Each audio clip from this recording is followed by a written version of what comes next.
Fala, futuro médico! Tudo beleza? Tudo bem?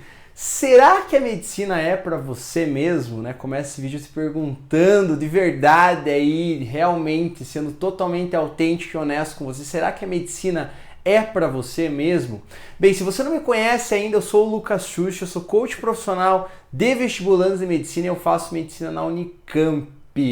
E essa é uma pergunta que pode intrigar muitos, né? E eu já te digo logo de cara, de início, que a medicina não é para todo mundo. E eu vou te explicar o porquê, né? Às vezes as pessoas têm essa concepção, essa utopia, né? Não é à toa que tem tanta gente, né? O último vestibular da Unicamp, mais de 280 pessoas a concorrência por vaga aqui na Unicamp. É um número absurdo, né? E eu diria para você, sendo bem sincero, que eu acredito que mais de 50% dessas pessoas, medicina não é para elas. Elas estão desalinhadas do propósito, do que realmente elas, né, a profissão delas, enfim, aonde que elas vão se realizar.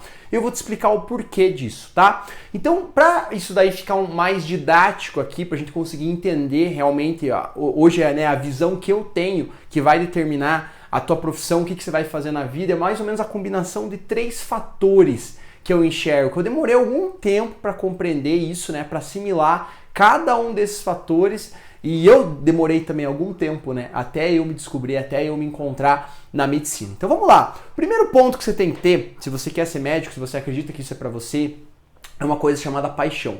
É paixão que quando você vai desenvolvendo, quando vai aumentando aquilo, você desenvolve e chega num amor. Mas o amor é um sentimento em segunda instância, né? Que ele vem depois, na verdade, que você desenvolveu uma outra coisa que eu já vou falar para você daqui a pouco o que é. Mas vamos falar da paixão primeiro. O que é a paixão? A paixão, gente, é você olhar para aquilo e falar, nossa, cara, que legal, que massa, né? Que legal, que tesão, que massa, eu quero ter mais disso, eu quero conhecer, eu quero ir a fundo. Geralmente isso começa na época da escola já, né? A pessoa vai estudar biologia, vai estudar corpo humano e aquilo lá de alguma forma ou de outra te fascina. Você fica interessado, né? Uma coisa que eu vejo, né, que eu tinha isso daqui muito forte na minha infância, era eu querer entender o que era a vida, né? O que é o mistério da vida, né? Por que a vida é do jeito que é? O que a gente veio fazer na Terra? Uma coisa que eu vejo que eu perguntava até de cansar a minha mãe, falar, mas por que, mãe? Por quê? Né? Por que a gente é assim? Por que a gente vive aqui? Inclusive eu peguei umas fita cassete de um tempo atrás e falei, meu Deus, como eu era uma criança, né, que ficava, né, às vezes irritava ali, né, de tanto porquê que perguntava, chegava ao ponto que minha mãe falava, não sei, né, não sei, Lucas, e aquilo, né, me acalmava um tempo, mas eu ficava pensando sobre aquilo. Então eu queria entender a vida, eu queria entender os processos da vida, como é que a pessoa nasce, né, o que ela vê, ela se desenvolve, né, como é que todos os seres vivos, não só o ser humano se desenvolve, por que a pessoa morre, como é que ela morre. E quando eu comecei a estudar corpo humano na escola, que foi acho que na 4ª série do ensino fundamental, né, quando a gente tem 10 anos, eu lembro que eu fiquei fascinado com aquilo. Eu lembro que eu vi uma figura era tipo um retroprojetor, né, que você coloca uma transparência e você consegue ver tudo aquilo iluminado. E eu vi que eu vi ali o sistema digestivo. Eu lembro até hoje da imagem, eu tava lá atrás e falei, nossa, que legal, gente, né? Que massa, eu quero saber mais, eu quero entrar nesse mundo. E isso sempre me instigou muito, ciências em geral, né? Estudar biologia, estudar física, estudar química. Sempre tive muita curiosidade em relação a isso. E depois, ao longo da minha vida, eu fui criando cada vez mais um interesse, né? Um fascínio por neurociência, por entender como que cérebro, como que mente funciona, por que as pessoas são do jeito que elas são, por que elas se comportam do jeito que elas se comportam, por que as pessoas são diferentes, por que as pessoas têm temperamentos, têm formas de se comportar diferente. Então isso daí foi abrindo um mundo cada vez maior para mim. Então essa é a paixão. Essa é a paixão. A paixão é suficiente para manter você conectado numa profissão? Geralmente não. E você vai ver isso, né, durante a faculdade, depois que você começar a viver a medicina, que vai vir a desilusão. O que é a desilusão? A desilusão é aquilo que você, nossa, achei que era, né, tão bonito assim e tal, mas de repente você começa a ver, nossa, isso aqui não é tão legal, sabe? São as coisas na medicina que você não vai gostar. E tá tudo bem, tá? Isso é normal, isso é saudável, é impossível você gostar de tudo que a medicina oferece. E é isso daí, esse é o processo, quando você pega a paixão, que são as coisas que você admira, que você gosta, né, que o negócio te arrepia, te fascina, e você vai aprendendo a aceitar aquilo que não é tão bom na medicina, enfim, nos atendimentos, nas experiências que você for ter quando você estiver no curso, quando você for ser médico. Quando você vai aceitando isso daí, fala, beleza, eu consigo lidar com isso, porque afinal as coisas boas da medicina predominam sobre as coisas ruins, sobre as coisas negativas. Você vai construindo algo que se chama amor. Isso é amor, né? Quando você ama uma pessoa que quer, você admira, você gosta, você aprecia as coisas boas de uma determinada pessoa, quando você ama uma pessoa, e você aprende a lidar com as coisas que não são tão boas dela. Não é que você concorde ou que você aceite 100% e tal, não é isso, mas você aprende a lidar com aquilo, né? Você aceita do jeito que ela é. E não que você concorde, você não chega a concordar, mas beleza, você consegue conviver com aquilo. Então na medicina você vai ter isso também. Mas por enquanto é só paixão, né? Porque você não está na faculdade ainda e você não está sendo médico, não está atuando como médico. E tá tudo certo, é isso mesmo, você tem que ter essa paixão, você tem que alimentar esse fogo cada vez mais. Lucas, só isso é suficiente para ser médico, para eu me realizar na medicina? Não. Segundo ponto agora, né? Segundo fator, são 3 fatores. Segundo fator é talento. Tem um mínimo de talento sim, que algumas pessoas chamam de dom, né? Chamam de alguma inteligência e tal, que tem algo inato aí, tem algo que a pessoa já traz um pouco de bagagem, mas grande parte desse talento é desenvolvido ao longo da vida, tá? Não é milagre, a pessoa nasceu com o dom e pronto. Basta sentar lá e vai ser médico sem ter feito nada, sem ter feito plantão, sem ter feito 9.000 horas de curso que ele tem que treinar para se tornar. Não, impossível isso, entendeu? Mesmo com talento, você vai ter que treinar muito. É só você pegar, por exemplo, um exemplo bem cotidiano, os grandes aí, né, players de futebol, Neymar, da vida, né, Ronaldinho, enfim, as pessoas que se destacaram nesse mundo. O cara já tinha muito talento, beleza, ele tinha uma facilidade em entender aquele mundo, em jogar bola, em jogar bem bola, ele tinha uma facilidade. Mas ele tem que treinar muito, treina até hoje, né, treina 10, 12 horas por dia. E assim é com o médico, tem alguns talentos, características básicas de facilidade, enfim, principalmente no que corresponde a estudar. O médico que não gosta de estudar, não tem como, gente, não vá fazer medicina. Eu nunca gostei de estudar, nunca gostei de ler nada, né, de aprender mais sobre a vida, de ir a fundo nas coisas. Não dá, pra medicina não dá. Porque, principalmente, é uma carreira teórica. Só olha a quantidade de livro que tem aqui, né? Para mim, não que eu vá ler todos esses livros do início até o fim, mas isso mostra a quantia de bagagem teórica que o médico tem durante a vida, antes de entrar na faculdade de medicina e depois, ao longo de toda uma vida sendo médico, se aprimorando, se aperfeiçoando. É um aprendizado, gente, é um estudo que nunca para, porque na medicina é assim, né? Isso acontece com todas as profissões, mas o fato é que na medicina, se o profissional ele para de se atualizar, ele para de se melhorar, o que começa a acontecer? Ele começa a matar gente, né? Sendo bem sincero, é isso. Mas não é nem por, digamos, por vontade dele, não é nem por intenção, mas é por negligência mesmo, porque ele não tem o conhecimento daquilo que ele deveria ter para tratar melhor daquela pessoa. Né? Então não é por mal que ele faz, mas é pela falta de conhecimento. E nisso, às vezes, você deixa de resolver um caso que você conseguiria, a pessoa está numa UTI, e se você tivesse aquele conhecimento, você conseguiria ter atendido de uma forma diferente. Toda profissão acontece isso, muitos, né? Os profissionais param no tempo, mas na medicina tem um peso maior de responsabilidade, tá? Então você tem que olhar para isso daí também, tá? Então o talento é isso, e talento, se a gente for ver, analisando um pouco mais as inteligências básicas, não sei se você conhece aquele modelo das 7 ou 8 inteligências que Howard Gardner, que foi um dos psicólogos, né?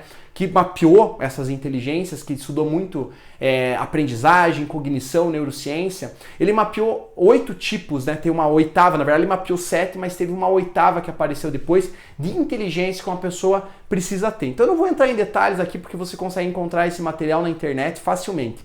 Mas o que eu tenho para dizer é que principalmente as inteligências que estão mais conectadas, na minha opinião, tá? Isso é minha opinião particular, Lucas Schutz, pode ser que outra pessoa fale outra coisa, mas para a medicina, o que eu acho que as 3 que estão mais conectadas com a medicina são: primeiro, a inteligência lógico-racional, que é a capacidade do quê? É a capacidade lógica mesmo de você fazer distinção entre, geralmente, cálculos matemáticos, na verdade, indo mais a fundo, de você conseguir identificar padrões nas coisas. Padrões, né? Por que isso daqui, por que esse diagnóstico desse paciente é diferente desse diagnóstico? Né? Qual o item, qual a característica que diferencia esse diagnóstico desse outro? Então, para a clínica, para dar diagnóstico de clínica, e óbvio, né, para conseguir direcionar o tratamento mais adequado, essa inteligência ajuda demais. Porque a pessoa consegue fazer diagnóstico diferencial, que é uma das qualidades da medicina que mais vai te fazer se tornar um excelente médico, né? A diferença entre os médicos medianos, dos super médicos, os médicos que realmente conseguem se destacar, se tornam uma sumidade na área,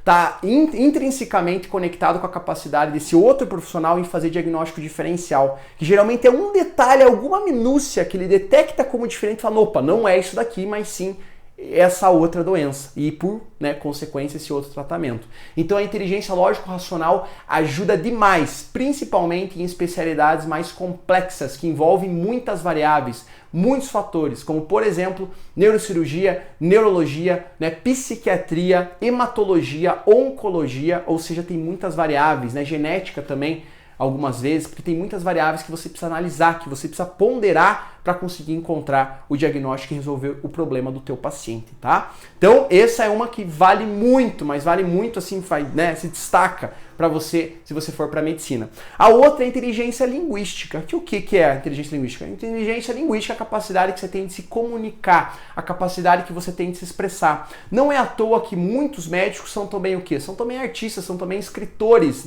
Gostam de poesia, gostam de escrever, de se comunicar, são oradores também, são professores. Muitos médicos são professores, Eles ensinam aquilo que eles aprendem. Então tem uma inteligência linguística aí envolvida, que a pessoa gosta de ler, gosta de aprender, gosta de escrever sobre aquilo, porque você vai escrever muito durante a faculdade de medicina, Tem muito trabalho, muita apresentação. Então inteligência linguística, a capacidade que você tem de se escrever, de escrever no papel ou falar oralmente, isso daí tudo tem a ver com essa inteligência que vai te ajudar muito na medicina.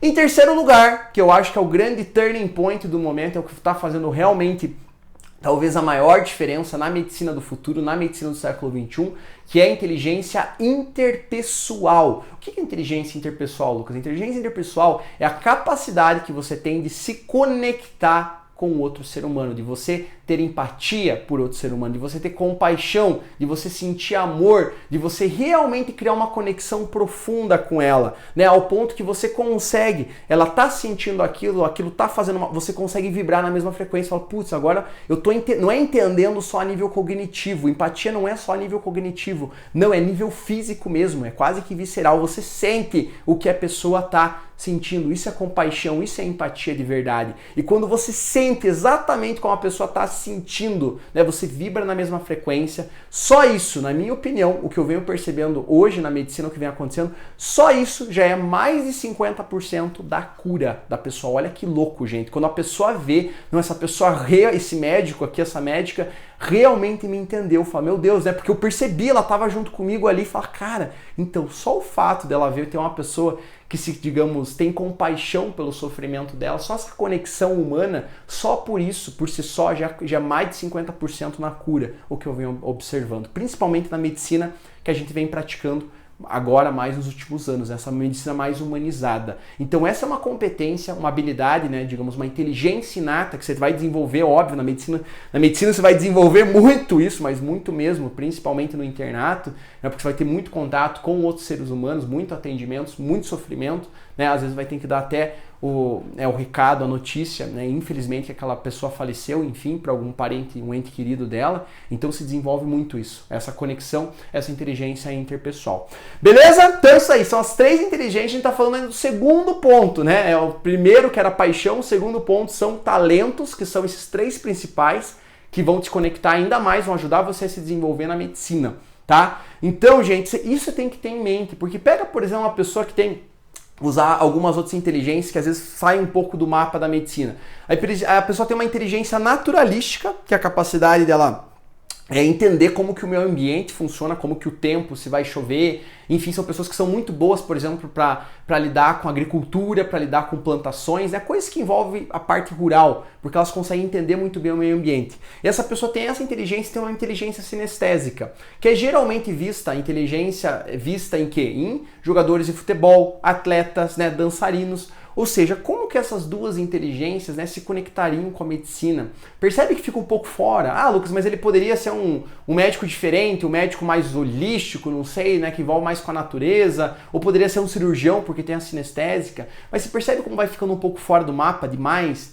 E não tem, gente, como você ser feliz de verdade, você se sentir realizado, se você tentar fazer algo na tua vida, você tentar ir para uma profissão que fique muito longe dos teus talentos. É o mesmo que você quiser, né, pega um peixe, por exemplo, não, eu vou ensinar, eu vou passar minha vida inteira ensinando esse peixe a voar. Olha que a loucura, é mais ou menos isso às vezes que as pessoas tentam fazer. Ou eu vou pegar uma águia, eu vou colocar numa gaiola e vou ensinar ela a ficar no solo o tempo inteiro sem nunca voar. E você acha que ela vai ser feliz fazendo isso, né? Às vezes, né, no caso, chega a ser até impossível, porque não adianta. É esforço que você aplica, a pessoa até melhora, mas dificilmente ela passa da média, por mais esforço que ela coloque naquilo. Eu me identifico muito com isso, sabe por quê? Não em relação à medicina. Medicina, beleza, eu tô conectado com os meus talentos, né? Graças a Deus. Fui descobrir isso mais tarde também. Mas o que eu queria ser quando eu era bem criança? Eu queria ser jogador de futebol. Ó, acredite se quiser, mas eu queria ser jogador de futebol. Eu sonhava com tudo isso, eu tinha paixão, eu visualizava aquilo e falava, meu Deus, eu vou ser jogador de futebol, né? Isso daí, nossa, eu ficava acompanhando o jogo direto, gente. Todo dia eu via pela internet ainda. Não tinha nem televisão naquela época que passava todos os jogos. Eu via pelo site do Flamengo, eu era torcedor do Flamengo e eu ficava vendo tudo aquilo ali e falava, meu Deus, eu quero entrar nesse mundo. O que aconteceu foi, né? Eu pratiquei futebol, né? Durante mais ou menos desde os 6 anos até os 13, talvez, 13, 14, e eu nunca consegui sair de uma zona de médio para pior até, sendo bem sincero com você. Então eu nunca consegui melhorar naquilo. Você acha que isso daí não me incomodava? Isso daí não me deixava frustrado, não me deixava triste? Com certeza. Só que naquela época eu não entendi o porquê disso. E o porquê disso é principalmente porque isso daí está muito desalinhado, né, com a parte de talentos, né, principalmente com a parte de talentos, porque minha inteligência sinestésica é baixíssima mesmo, talvez a mais baixa de todas para minha inteligência sinestésica, o que envolve, né, mexer com o corpo e tal, uma coisa que eu tenho que praticar muito para desenvolver isso. E tem um outro ponto também que a gente vai falar na frente agora, que é o próximo tópico, né? E o próximo tópico que é propósito, né? Eu não sabia isso na época, mas ser jogador de futebol estava totalmente desalinhado com propósito. Eu acredito, gente, que verdadeiramente todas as pessoas que vêm aqui para a Terra, elas têm um propósito, elas têm uma missão, tá? Independentemente da onde que ela nasceu, qual país, qual classe social, qual classe econômica, essa pessoa tem um propósito, ela tem um projeto de vida a ser traçado. E quando você se conecta com o teu propósito, eu costumo dizer que é quando a tua alma encarna no teu corpo novamente. Você se sente vivo mais uma vez. Talvez assim como você se sentia quando você era criança, quando você tinha uma energia ilimitada, quando você estava sempre feliz, alegre, ou quando ficava triste, você já processava aquilo e você voltava a ficar bem, ficar feliz e tudo mais. Isso é você estar vivendo o teu propósito, é você estar vivendo a tua missão de vida. Eu demorei muito tempo não, mas mais de 2 décadas para entender qual que era o meu propósito, qual que era a minha missão na vida. Tanto que eu, por paixão e talento, para onde que eu fui? Só paixão e talento. Eu fui para a área de computação, né, para a área de engenharia, que era algo que eu já lidava desde os 6 anos de idade, eu lidava com computador, eu era realmente apaixonado por aquilo também, por tecnologia, adorava abrir computador, queimei vários computadores, aí meu pai cansou de arrumar, né? Isso foi uma coisa boa, na verdade, que meu pai nunca me culpou por causa disso. Ele só olhava e falava, chacoalhava a cabeça, nossa, Lucas, de novo, né? Só me fala aí o que eu tenho que fazer para consertar. E às vezes é óbvio, né? Isso aí saiu um pouco mais caro, né? Mas graças a Deus ele me apoiou no erro, enfim, eu fui crescendo muito nessa área. Tanto que comecei a trabalhar com computação com 15 anos de idade. Isso foi muito bom para o meu crescimento, tanto profissional como pessoal. E aí eu cheguei a acreditar, falei, beleza, tem uma competência aí, tem uma paixão, né, que tinha muito mais quando eu era criança, depois foi se perdendo isso, né, sendo bem sincero. Mas beleza, vou para a área de computação, é o que eu manjo já, tenho paixão, enfim, vou me encontrar nessa área. E o que foi que aconteceu, gente? Logo no meu primeiro ano da faculdade, de cara, eu já percebi que aquilo não era pra mim. Eu falei, meu Deus do céu, já acabou o encanto, né? Acabou a paixão. Lembra aquele negócio da desilusão? Mas a desilusão nesse caso foi muito forte. Mas foi uma marretada na cara, gente. Porque eu imaginava a faculdade totalmente diferente. Eu achei que eu ia estudar inteligência artificial, ia criar robô, sabe? Umas coisas da NASA. Total utopia, né? Porque você vai estudar engenharia, você vai estudar matemática e física por 2 anos, né? A nível superior, complexo. Eu descobri que eu não gostava tanto assim de estudar matemática e física. Eu tinha facilidade e tinha um certo paixão em querer saber mais sobre o universo e tal, mas era mais uma curiosidade. Eu não tinha tesão mesmo de ficar aprofundando naquilo e tal. E eu fui descobrir isso na faculdade, né? Então eu tinha o talento para aquilo, mas a paixão já não era mais tão forte. E principalmente estava desalinhada desse terceiro ponto, do meu propósito. Né, do meu propósito de vida. Então essa foi a última sacada, gente, que eu precisei, né? Na verdade eu fiquei na faculdade 4 anos, né? Participei da empresa júnior da faculdade, a Compec, cheguei no nível mais alto lá de diretor e lá eu comecei a me realizar. Olha que louco, né? E hoje eu analiso, eu olho para trás, eu entendo o porquê que eu estava me realizando na empresa júnior.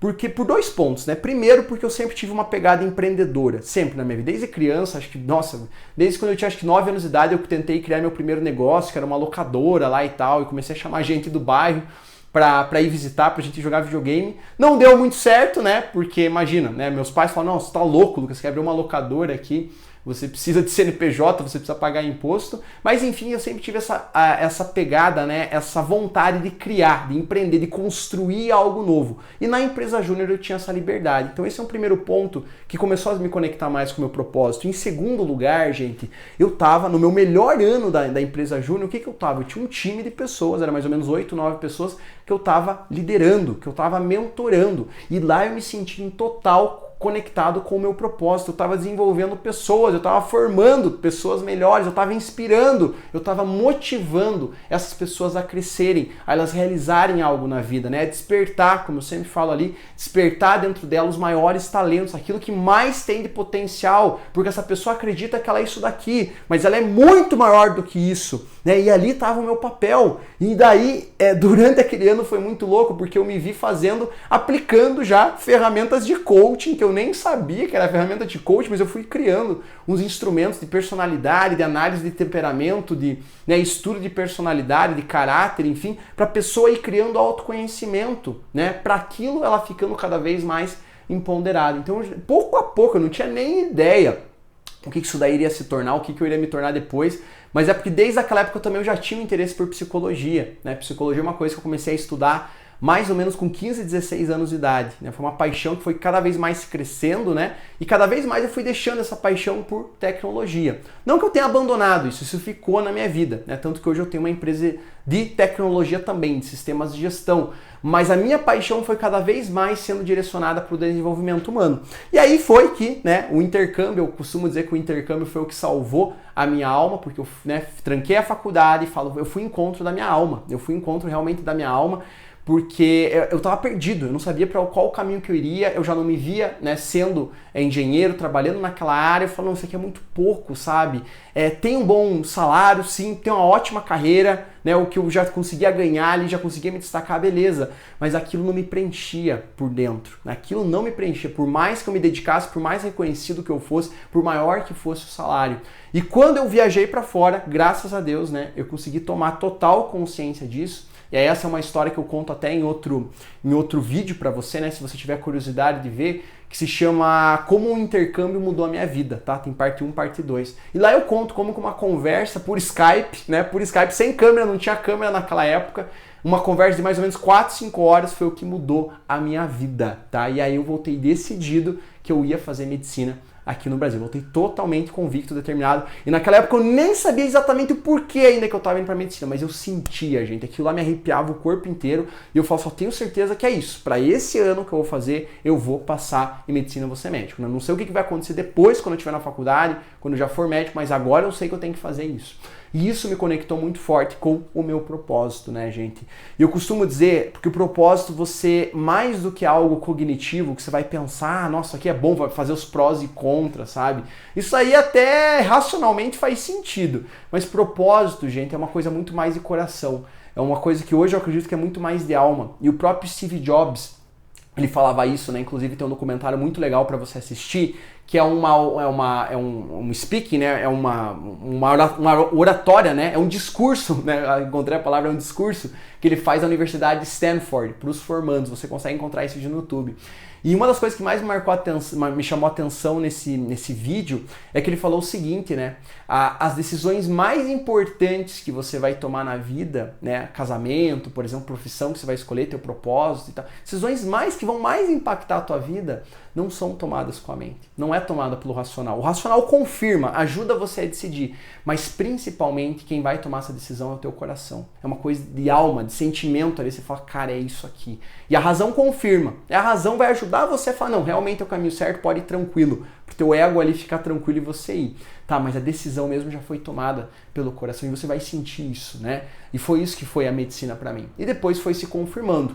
Lucas, quer dizer que não teve a desilusão? Quer dizer que você não se decepcionou com várias coisas da medicina? Óbvio que não, né? Teve decepção também, teve desilusão. Lembra da paixão lá? Paixão, desilusão e amor? Então, teve que mudou aquela paixão, né? Fui trabalhando desilusão para ir construindo cada vez mais o amor. E o amor é isso, né? Quanto mais você busca, quanto mais você ama algo, você busca amar, mais esse sentimento te empodera, mais rico ele fica, né? O amor só vai melhorando ao longo dos anos. A paixão, ela sobe e dá uma decaída, né? É aquele negócio de, pá, dá um estralo ali, você fala, nossa, é isso que eu quero fazer.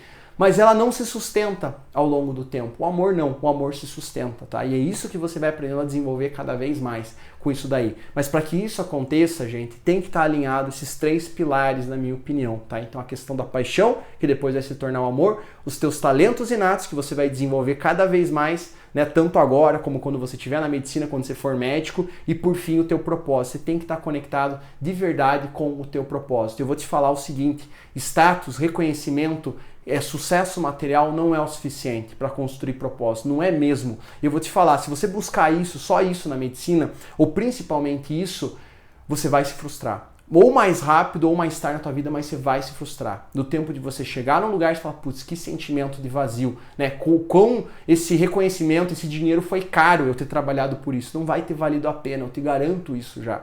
Né? Basta você pegar centenas, milhares de exemplos de pessoas que não só na medicina, mas em outras profissões se frustraram também quando buscaram só isso. Beleza? É isso daí então, né? O conhecimento, né?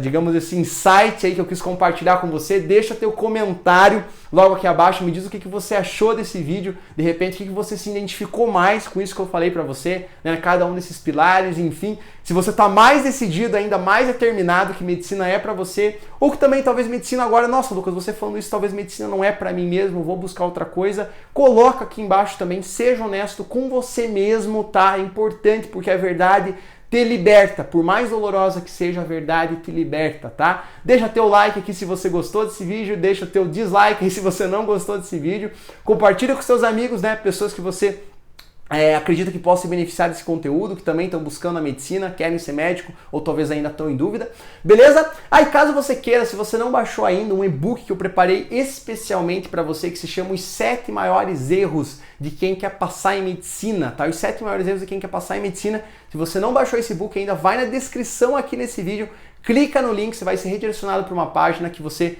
vai colocar teu nome e teu e-mail para você fazer o download desse e-book que eu preparei especialmente para você que quer medicina. Beleza, galera? Então é isso aí. Um beijão pra você. All the best aí, tudo de melhor. Um forte abraço e a gente se vê no nosso próximo vídeo. Até logo!